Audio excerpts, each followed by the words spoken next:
ಅಧ್ಯಾಯ 6. ಕಾಣದೆ ಹೋದ ಕುರಿ. ನಿಮ್ಮೊಳಗೆ ಯಾವ ಮನುಷ್ಯನಾದರೂ ತನಗೆ 100 ಕುರಿಗಳಿರಲಾಗಿ ಅವುಗಳಲ್ಲಿ ಒಂದು ಕಳೆದು ಹೋದರೆ ಅವನು 99 ಅಡವಿಯಲ್ಲಿ ಬಿಟ್ಟು ಕಳೆದು ಹೋದದ್ದು ಸಿಕ್ಕುವ ತನಕ ಅದನ್ನು ಹುಡುಕಿಕೊಂಡು ಹೋಗದೇ ಇದ್ದಾನೆ. ಲೂಕ 15:4. ಒಳ್ಳೆ ಕುರುಬನನ್ನು ಸಾಧಾರಣವಾಗಿ ಕುರಿಗಳು ಬಿಟ್ಟು ಹೋಗಲು ಇಷ್ಟಪಡುವುದಿಲ್ಲ. ಕುರುಬನ ಪ್ರೀತಿಯಲ್ಲೇ ನೆಲೆಗೊಂಡಿರಲು ಬಯಸುತ್ತವೆ.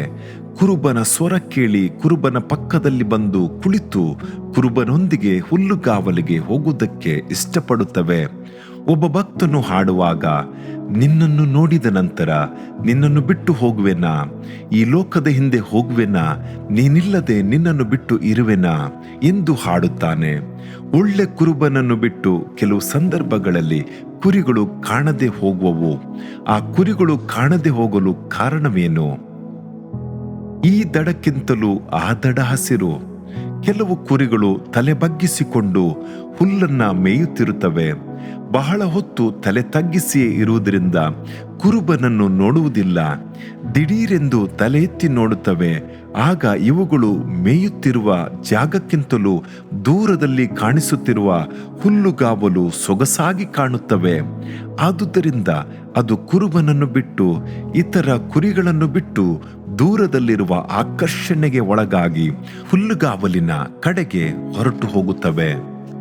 ಲೋಟನು ಸೊದೋಮ್ ಗೋಮರವನ್ನು ಯೆಹೋವನ ವನದಂತೆಯೂ ನೀರಾವರಿಯ ಪ್ರದೇಶದಂತೆಯೂ ಕಂಡನು. ಅಬ್ರಹಾಮನು ಬಿಟ್ಟು ಆ ಪ್ರದೇಶಕ್ಕೆ ಹೋಗಲು ತೀರ್ಮಾನಿಸಿದನು. ಲೋಕದಲ್ಲಿ ಸೃಷ್ಟಿಸಲ್ಪಟ್ಟ ಹಲವು ಸುಂದರವಾದ ವಸ್ತುಗಳನ್ನು ನೋಡಿ ಮನುಷ್ಯನ ಕಣ್ಣುಗಳು ಆಕರ್ಷಣೆಗೆ ಒಳಗಾಗುತ್ತವೆ. ಅದನ್ನು ಸುಂದರವಾದದೆಂದು ಎಣಿಸುತ್ತಾನೆ. ಕೆಲವರಿಗೆ ಸಿನಿಮಾ ಆಕರ್ಷಣೆ ಸೆಳೆಯುತ್ತದೆ, ಕೆಲವರಿಗೆ ಈ ಲೋಕದ ಇಚ್ಛೆ ಆಶೆಗಳು, ಕೆಲವರಿಗೆ ಮದ್ಯಪಾನದ ಆಕರ್ಷಣೆ. ದೇವರ ಮಕ್ಕಳೊಂದಿಗೆ ಕರ್ತನನ್ನು ಆರಾಧಿಸುತ್ತಿದ್ದವರು ದಿಢೀರೆಂದು ಈ ರೀತಿಯ ಆಕರ್ಷಣೆಗೆ ಒಳಗಾಗಿ ಕರ್ತನಿಂದ ದೂರವಾಗಿ ಬಿಡುತ್ತಾರೆ, ಹೋಗುತ್ತಾ ದಾರಿ ತಪ್ಪಿ ಬಿಡುತ್ತಾರೆ. ಐಕ್ಯತೆಯನ್ನು ಇಷ್ಟಪಡದ ಕುರಿಗಳು. ಏಕೆ ಕುರಿಗಳು ತಪ್ಪಿಸಿಕೊಂಡು ಹೋಗುತ್ತವೆ? ಕಾರಣವೇನೆಂದರೆ ಅನ್ಯೋನ್ಯತೆಯಲ್ಲಿರಲು ಇಷ್ಟಪಡುವುದಿಲ್ಲ. ಇತರ 99 ಕುರಿಗಳೊಂದಿಗೆ ಐಕ್ಯವಾಗಿರಲು ಇಷ್ಟಪಡುವುದಿಲ್ಲ. ಏಕ ಮನಸ್ಸು ಐಕ್ಯತೆಯಲ್ಲಿರುವ ಆಶೀರ್ವಾದಗಳನ್ನು ಅದು ತಿಳಿದುಕೊಳ್ಳುವುದೇ ಇಲ್ಲ. ಏಕೆ ಆ ಕುರಿ ಕಾಣದೆ ಹೋಗುತ್ತದೆ? ಅದು ಕುರುಬನಿಗೆ ವಿಧೇಯವಾಗಿರಲು ಇಷ್ಟಪಡುವುದಿಲ್ಲ, ಸ್ವತಂತ್ರವಾಗಿರಲು ಇಷ್ಟಪಡುತ್ತದೆ. ದೂರವಾಗಿ ಹೋಗಿ ಒಂದು ದಿನ ಕಾಣದೆ ಹೋಗುತ್ತದೆ. ಕೆಲವರಿಗೆ ಸ್ವಲ್ಪ ಆತ್ಮಿಕ ಅನುಭವಗಳು ಬಂದು ಬಿಟ್ಟರೆ ಸಾಕು. ಇತರರಿಗಿಂತ ನಾವು ಶ್ರೇಷ್ಠರು ಎಂದು ನೆನೆಸಿ ಇತರರನ್ನು ಕಡೆಗಣಿಸಿ ಒಂಟಿಯಾಗಿ ಹೊರಟು ಹೋಗುತ್ತಾರೆ. ಸಾರಳ ದಾಸಿಯಾಗಿದ್ದ ಹಾಗರಳನ್ನು ದೇವದೂತನು ನೋಡಿ, ನೀನು ಯಜಮಾನಿಯ ಬಳಿಗೆ ಹಿಂತಿರುಗಿ ಹೋಗಿ ಅವಳಿಗೆ ತಗ್ಗಿ ನಡೆದುಕೋ ಅಂದನು. ಆದಿಕಾಂಡ 16:9. ವಿಧೇಯರಾಗದೆ ಸ್ವಂತ ಇಷ್ಟದಿಂದ ನಡೆಯಲು ಬಯಸಿ ಯಾವ ಕಟ್ಟುಪಾಡಿಗೂ ಒಳಗಾಗದೆ ಸ್ವತಂತ್ರವನ್ನು ಆರಿಸಿಕೊಂಡು ಕಾಣದೆ ಹೋದ ಅಥವಾ ಕಳೆದು ಹೋದ ಕುರಿಯ ಹಾಗೆ ಅಲೆದಾಡುತ್ತಾರೆ. ಅಪೊಸ್ತಲನಾದ ಪೇತ್ರನು ಪ್ರೀತಿಯಿಂದ ಆಲೋಚನೆ ಕೊಡುತ್ತಾನೆ. ಆದುದರಿಂದ ದೇವರ ತ್ರಾಣವುಳ್ಳ ಹಸ್ತದ ಕೆಳಗೆ ನಿಮ್ಮನ್ನು ತಗ್ಗಿಸಿಕೊಳ್ಳಿರಿ. ಆತನು ತಕ್ಕ ಕಾಲದಲ್ಲಿ ನಿಮ್ಮನ್ನು ಮೇಲಕ್ಕೆ ತರುವನು. 1 ಪೇತ್ರ 5:6. ಕೆಲವರಿಗೆ ಪ್ರವಾದನೆಯ ವರಗಳು ಸಿಕ್ಕಿದರೆ ಸಾಕು, ಇಲ್ಲವೇ ಪ್ರಸಂಗ ಮಾಡುವ ಕೃಪೆ ಬಂದು ಬಿಟ್ಟರೆ ಸಾಕು. ತಕ್ಷಣವೇ ಅವರು ಸಭೆಯ ಮೇಲೂ ಸಭೆಯ ಬೋಧಕರುಗಳ ಮೇಲೂ ತಪ್ಪು ಹೊರಿಸಲು ಆರಂಭಿಸಿ ಬಿಡುತ್ತಾರೆ. ಸಭೆಯ ಹಿರಿಯರನ್ನು ದೂಷಿಸುತ್ತಾರೆ. ತಮ್ಮನ್ನು ತಾವೇ ನೀತಿವಂತರನ್ನಾಗಿ ಮಾಡಿಕೊಂಡು ಸಭೆಯಿಂದ ದೂರವಾಗಿ ಬಿಡುತ್ತಾರೆ. ದೇವರ ಮಂದೆಯನ್ನು ಬಿಟ್ಟು ಬಿಡಬೇಕೆಂಬುದೇ ತಪ್ಪು ಹೊರಿಸುವ ಆತ್ಮವು ಅಲ್ಲಿ ಕ್ರಿಯೆ ಮಾಡಲು ಆರಂಭಿಸುತ್ತದೆ.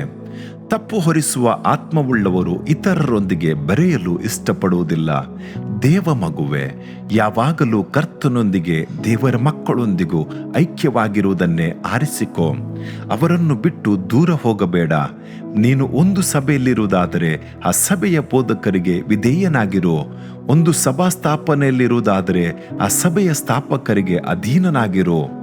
ಸತ್ಯವೇದವು ಹೇಳುತ್ತದೆ, ನಿಮ್ಮ ಸಭಾನಾಯಕರ ಮಾತನ್ನು ಕೇಳಿರಿ, ಅವರಿಗೆ ಅಧೀನರಾಗಿರಿ.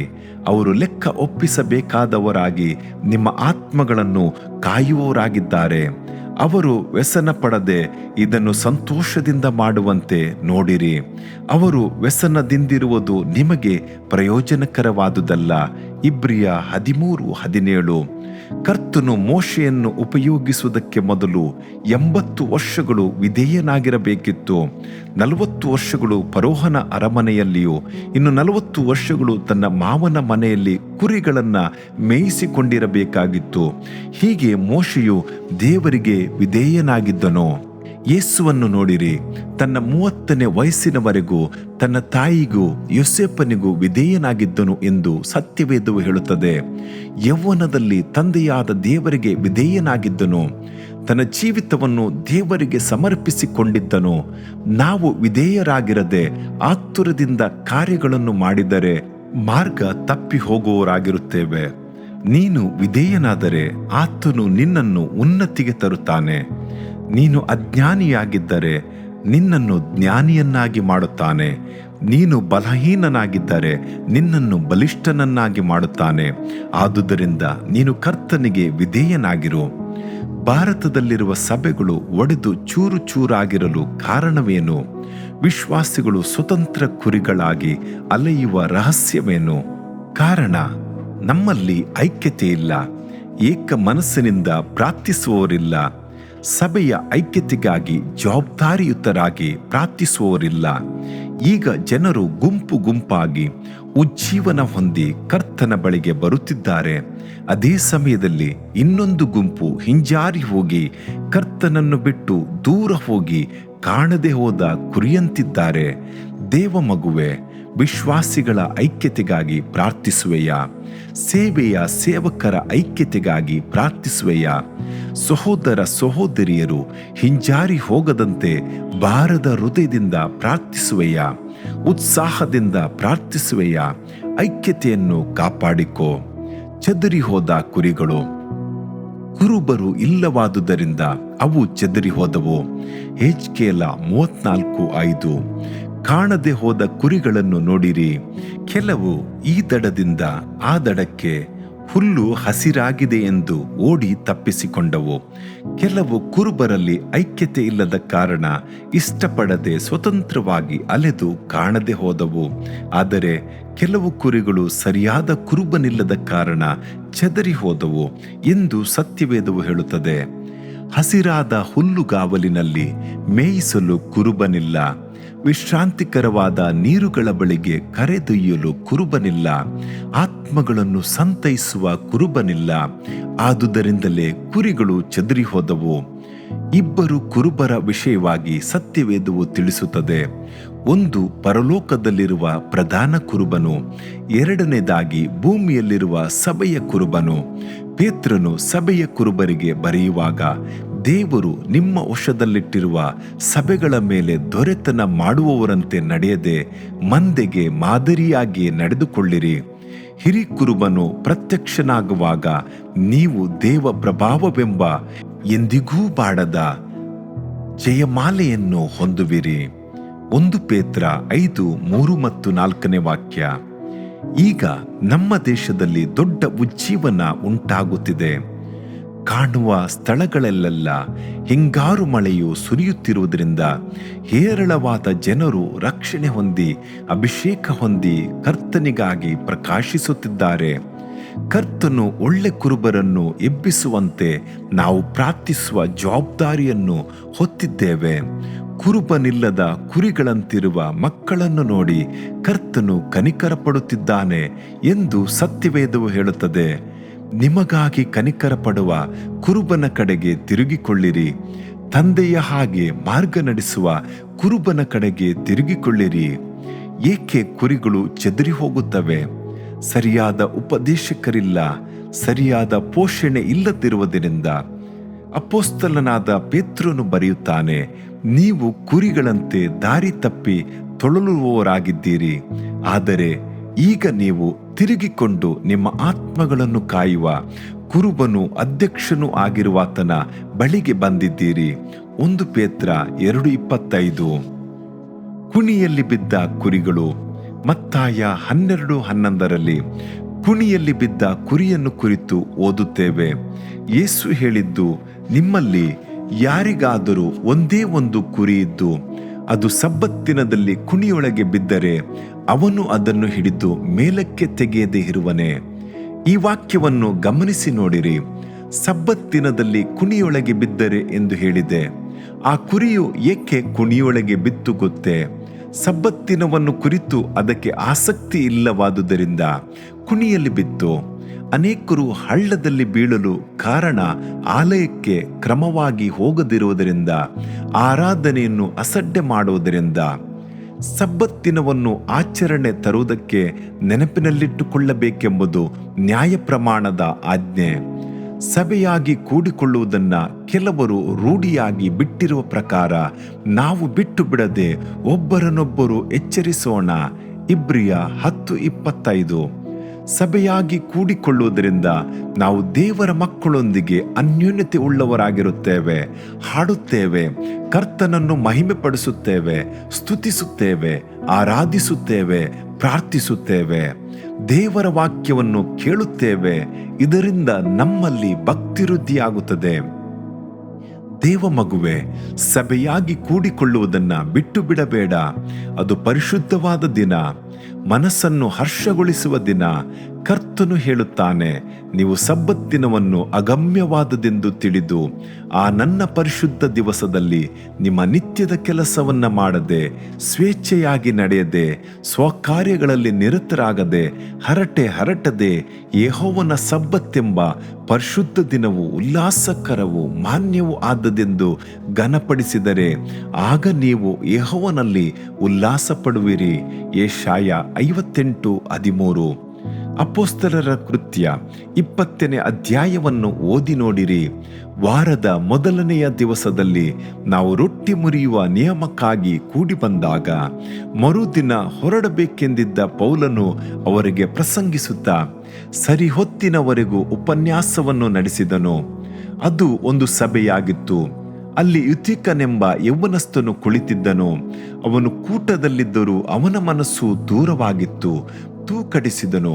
3ನೇ ಮಹಡಿಯಿಂದ ಕೆಳಗೆ ಬಿದ್ದನು. ಬಿದ್ದು ಹೋದ ಕುರಿಯಾಗಿ ಕಾಣಲ್ಪಟ್ಟನು.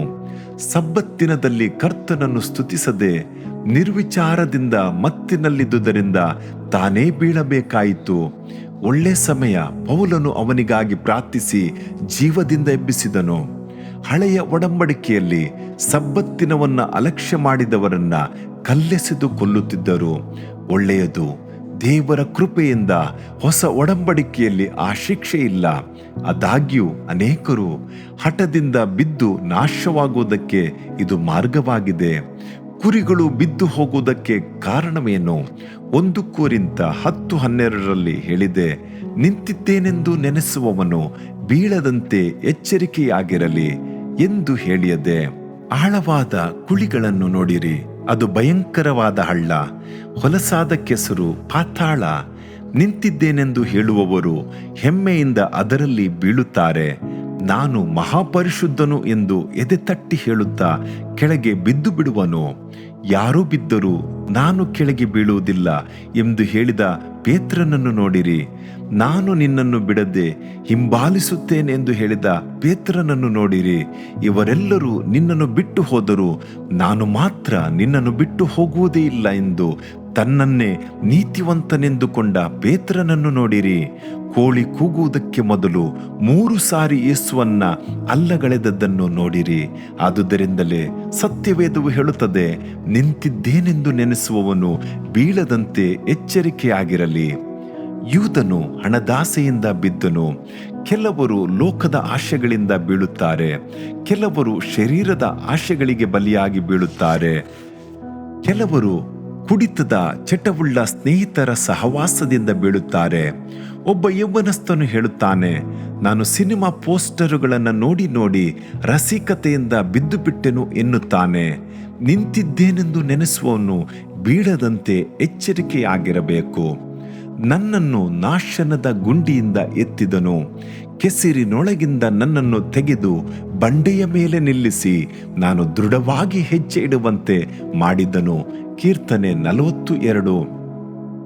ನಿನ್ನ ಕಾಲುಗಳು ಬಂಡೆಯ ಮೇಲೆ ದೃಢವಾಗಿ ನಿಲ್ಲಲಿ. ದೇವ ಸನ್ನಿಧಾನದಲ್ಲಿ ತಾಳ್ಮೆಯಿಂದ ತಗ್ಗಿಸಿಕೋ, ಹೆಮ್ಮೆ ಪಡಬೇಡ. ಹಡಗಿನಲ್ಲಿ ಹೋಗುವ ನಾವಿಕರು ನಡೆಯುವುದನ್ನು ನೋಡಿರುವಿರಾ? ಹಡಗು ಎಷ್ಟೇ ಹೊಯ್ದಾಡಿದರೂ ಅವರು ಬೀಳುವುದಿಲ್ಲ. ಅದಕ್ಕಾಗಿ ಅವರು ವಿಶೇಷ ತರಬೇತಿಯನ್ನು ಪಡೆದಿರುತ್ತಾರೆ. ಕಂಡಕ್ಟರ್ಗಳು ಓಡುತ್ತಿರುವ ಬಸ್ಸಿನಲ್ಲಿ ಹೇಗೆ ಟಿಕೆಟ್ ಕೊಡುತ್ತಾರೆಂದು ನೋಡು. ನೀನು ಬೀಳದಂತೆ ಜಾಗ್ರತೆಯಾಗಿರು. ಬೀಳುವುದಕ್ಕೆ ಇನ್ನೊಂದು ಕಾರಣ ಉಂಟು, ಅದು ಮೊದಲಿದ್ದ ಪ್ರೀತಿಯನ್ನು ಬಿಟ್ಟು ಬಿಟ್ಟಿರುವುದು. ಕರ್ತನು ಎಫೆಸ ಸಭೆಯನ್ನು ನೋಡಿ ಕಣ್ಣೀರಿಡುತ್ತಾ ಹೇಳುತ್ತಾನೆ, ಆದುದರಿಂದ ನೀನು ಎಲ್ಲಿಂದ ಬಿದ್ದಿದ್ದೀಯೋ ಅದನ್ನು ನಿನ್ನ ಸ್ಮರಣೆಗೆ ತಂದುಕೊಂಡು ದೇವರ ಕಡೆಗೆ ತಿರುಗಿಕೋ. ಮೊದಲು ಮಾಡುತ್ತಿದ್ದ ಕೃತ್ಯಗಳನ್ನು ಮಾಡು. ಪ್ರಕಟಣೆ 2:5. ಮೊದಲಿದ್ದ ಪ್ರೀತಿಯನ್ನು ಬಿಟ್ಟು ಬಿಟ್ಟಿದ್ದೀಯೇ, ಆದುದರಿಂದ ಪ್ರಾರ್ಥನೆಯನ್ನು ಬಿಟ್ಟು ಬಿಟ್ಟಿರುವಿ. ಆದುದರಿಂದ ಪರಿಶುದ್ಧ ಜೀವಿತದಿಂದ ಬಿದ್ದು ಬಿಟ್ಟಿದ್ದಿ. ಆದಿಯಲ್ಲಿ ನೀನು ಇಟ್ಟುಕೊಂಡಿದ್ದ ಪರಿಶುದ್ಧ ಭಕ್ತ ಜನರ ಐಕ್ಯತೆಯನ್ನು ಬಿಟ್ಟು ಬಿಟ್ಟಿರುವಿ. ಆದುದರಿಂದಲೇ ನೀನು ಕುಣಿಯಲ್ಲಿ ಬಿದ್ದು ಬಿಟ್ಟಿರುವೆ. ನೀನು ಆತ್ಮಿಕ ಜೀವಿತದಲ್ಲಿ ಎದ್ದು ಪ್ರಕಾಶಿಸಬೇಕೇ ಹೊರತು ಬಿದ್ದು ಹೋದವನಾಗಿ ಹಿಂಜಾರಿ ಹೋದವನಾಗಿ ಎಂದಿಗೂ ಕಾಣಬಾರದು. ಕೆಲವರು ಆದಿಕಾಲದಿಂದಲೂ ಒಂದೇ ರೀತಿಯ ಸಾಕ್ಷಿಯನ್ನೇ ಹೇಳಿಕೊಂಡಿರುತ್ತಾರೆ. ಮೊದಲು ನಾನು ಹೇಗೆ ಪ್ರಾರ್ಥಿಸುತ್ತಿದ್ದೆ ಗೊತ್ತೇ? 20 ವರ್ಷಗಳ ಹಿಂದೆ ಹಳ್ಳಿಗಳಲ್ಲಿ ಸೇವೆ ಮಾಡುತ್ತಿದ್ದೆ ಗೊತ್ತೇ? 30 ವರ್ಷಗಳ ಹಿಂದೆ ನಾನು ಎಂಥ ವಿಶ್ವಾಸಿಯಾಗಿದ್ದೆ ಗೊತ್ತೇ? ಹೀಗೆ ಹಳೆಯ ಕಥೆಗಳನ್ನೇ ಹೇಳಿಕೊಂಡು ಬಿದ್ದು ಬಿಡುತ್ತಾರೆ.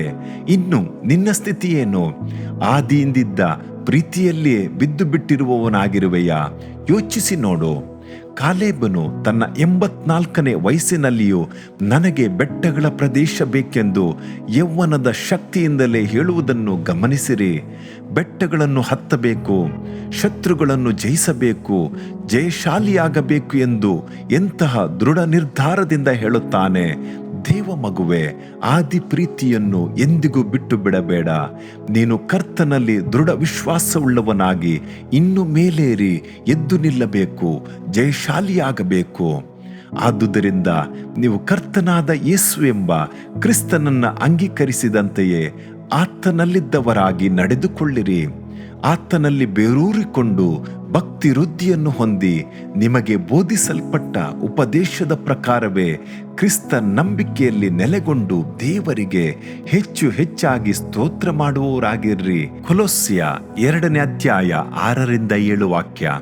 ದೇವ ಮಗುವೆ, ನೀನು ಕಾಣದೆ ಹೋದ ಕುರಿಯ ಹಾಗೆ ಬಿದ್ದು ಹೋಗಬಾರದು. ಲೋಕವು ಈ ದುರಾಚಾರದಲ್ಲಿ ಮುಳುಗಿ ಹೋಗಿದೆ. ನೀನು ಆ ರೀತಿ ಬಿದ್ದು ಹೋಗಬಾರದು. ಈಗ ಪ್ರಾರ್ಥಿಸುವೆಯಾ? ದೇವರೇ, ನಿನ್ನನ್ನು ಬಿಟ್ಟು ದೂರವಾಗಿ ಹೋದ ಕುರಿಯ ಹಾಗೆ ಕಾಣುತ್ತಿದ್ದೇನೆ. ಬಿದ್ದು ಹೋದ ಕುರಿಯ ಹಾಗಿದ್ದೇನೆ. ಹೊಲಸಾದ ಕೆಸರಿನಿಂದ ನನ್ನನ್ನು ಮೇಲೆ ಎತ್ತು, ನಿನ್ನ ರಕ್ತದಿಂದ ನನ್ನನ್ನು ತೊಳೆದು ಬಿಡು. ಉನ್ನತದಲ್ಲಿ ನಿನ್ನೊಂದಿಗೆ ಕುಳಿತುಕೊಳ್ಳುವ ಹಾಗೆ ಮಾಡು. ನಿನ್ನ ಮಂದೆಯಲ್ಲಿರುವ ಕುರಿಯಂತೆಯೇ ಕೊನೆಯವರೆಗೂ ನನ್ನನ್ನು ಕಾಪಾಡು. ಆಮೇನ್.